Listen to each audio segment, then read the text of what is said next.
Zoti Merkoçi, duke nisur nga fakti që Shtetet Bashkuara të Amerikës e vendosën nën sanksione familjen Hysa, ku njëri prej tyre luftar Hysa ishte ai që takoi kryeministin Edi Rama në zyrën e tij. A mendoni se Edi Rama tashmë është në rrezen e Shtetet Bashkuara të Amerikës dhe mund të goditet në mënyrë direkte nga Shtetet Bashkuara të Amerikës pa pasur nevojë për procedura të mëtejshme ose pa pasur nevojë që ai të mos jetë më kryeministër? Unë kam thënë që Rama duhet ta zgjedhë ku do e bëj burgun, do e bëj në Shqipëri apo në Amerikë. Dhe e gjithë lëvizja që ka bërë Shtetet e Bashkuara të Amerikës, duke qenë vendi vetëm në Ballkan, edhe në Europë, po në Ballkan një herë, që FBI-a është funksionale në Shqipëri, vetëm Shqipëria është funksionale, me asnjë vend tjetër nuk është funksionale. Tregon se Shqipëria është në një qendër të vëmendjes. Raportet e Departamentit të Shtetit u bën 3 vjet që vinë në mënyrë skandaloze për qeverinë e cila drejtohet pikërisht nga Rama. Çështja me Gonigat është një nga themrat e akilit të kësaj çështje dhe jo pa qëllim që ndoshta politika amerikane po luan një lojë tjetër, po bën atë pastrimin e fushës, themi.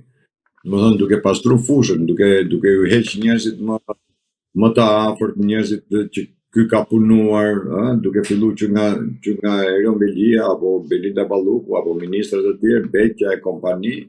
Tashmë godet edhe një nga miqtë e tij, i cili e ka deklaruar dhe më mrapa deklaroi atë pjesën kur doli lajmi.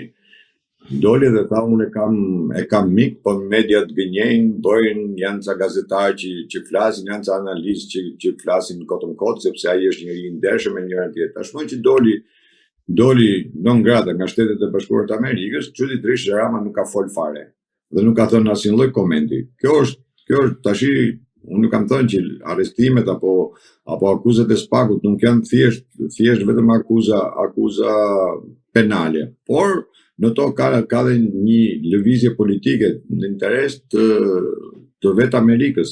Pra Amerikanët kanë atë pjesën, nëse kanë një interes dëmos për çështjen e Amerikës, ata godasin, nuk pyesin shumë se jenë detyrë apo nuk jenë detyrë. Rasti Thaçi është një nga rastet më ekstreme, domethënë, duke qenë president, duke shkuar drejt Amerikës, u kthye avionin në rrugë dhe vajti në Hag, edhe mandatin e presidentit dhe ka dorëzuar në Hag. Unë kam thënë që Rama do të fluturojë drejt Amerikës, kam një bindje që Rama do fluturojë drejt Amerikës për dhënë para drejtësisë amerikane, për dhënë shpjegime për sa i përket dosis me Gonigal, por patjetër të japi shpjegime edhe për çështjet e Sinaloas, për drogën, për pastrimin e parave. Mos harroni se këtu në Shqipëri ka qenë një nga mafiozët më të mëdhenj të Puljes, kur e ka deklaroi vetë prokurori Puljes, kur ai u dorëzua para 2 vjetësh, ta ka qenë në Shqipëri, tha, dhe ky më është marrë me rrugët, me tenderat, me tunele, me çdo gjë, me ndërtime, dhe ky person, tha, ashtu si në Shqipëri, tha, edhe në Itali, ky ka përdorur emra të tjerë, por ka bërë pastrim para.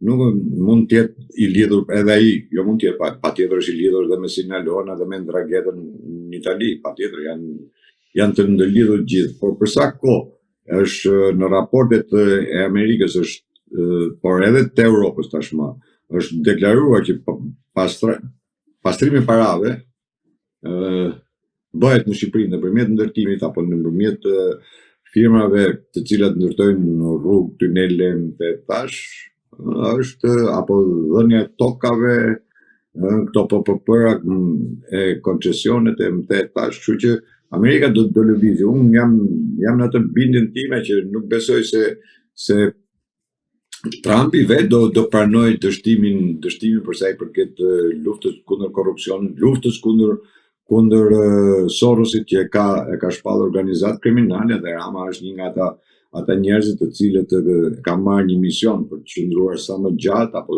me çdo kusht të qëndrojë si kryeministër i Shqipërisë. Këtë mision ai e ka marrë qoftë nga Gabale, qoftë edhe nga vetë Sorosi në dasmin e Alex Sorosit. Gjë që Rama nuk mund ta mohojë dot. Zoti Merkoçi, ambasada amerikane ka bërë të ditur se pas përfundimit të mbylljes së qeverisë amerikane, ajo do të rifillojë punën normalisht lidhur me fondet buxhetore dhe shoqëruar në këtë tekst, ajo ka vendosur pamjet e takimit të zëvendës së ndihmës sekretarit amerikan të shtetit Mark Fleming në takimin që pati me Altin Dumanin. Ju si e lexoni këtë mesazh? Është një mesazh i një mbështetje direkte, sidomos në aspektin financiar, por edhe të punës në vimësi të SPAK-ut për të goditur në nivelet e larta? Unë ju thash që kur iku Altin Dumani në Amerikë, ju thash Altin Dumani nuk ka ikë për qef siç u munduan ta zvoglonin, domethënë ta minimizonin atë vajtje urgjente në Amerikë. Ai ka vajt në Amerikë dhe në hesap për gjithë punën e SPAK-ut, sepse është drejtor i SPAK-ut. Nuk është thjesht si Altin Dumani si prokuror, ai ka vajt si përfaqësues i SPAK-ut. Duke vajt si përfaqësues i SPAK-ut, ai patjetër që ka dhënë gjithë llogarit atje, sepse unë jo pa qëllim thash, nuk pranoj që Trumpi mund të humbi, pra të financoj FBI-n apo DEA-n amerikane në Shqipëri dhe pastaj në fund fare mos ketë asnjë lloj rezultati. Kështu që ardhja e tij dhe takimi vetëm me Dumani dhe me dy prokurorë të tjerë, atë dosjes 21 janarit ka pas takim kokë më kokë. Takimi vetëm me ministrin e drejtësisë dhe të mbrojtjes e të brendshme të jep të lënë të kuptosh, domethënë që këta kanë një seriozitet maksimal. Jo më kot Dumani në parlament e kam ritheksuar, jo më kot Dumani në parlament e ritheksoi dhe tha që në bashkëpunimi hynta me FBI-n tha ne nuk mund të bëjmë asgjë, domethënë pa FBI, se gjithaj kemi bashkëpunim me FBI-n. Pra janë ata tashmë që e kontrollojnë dhe e bëjnë.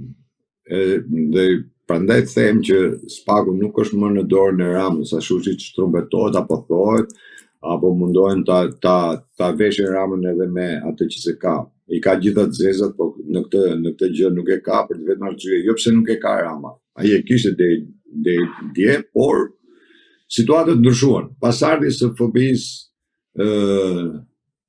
kur në të gjithë vendet e botës u tërhoqën, USAID i mbylli fondet, ishim i vetmi vend që erdhi FBI-ja këtu.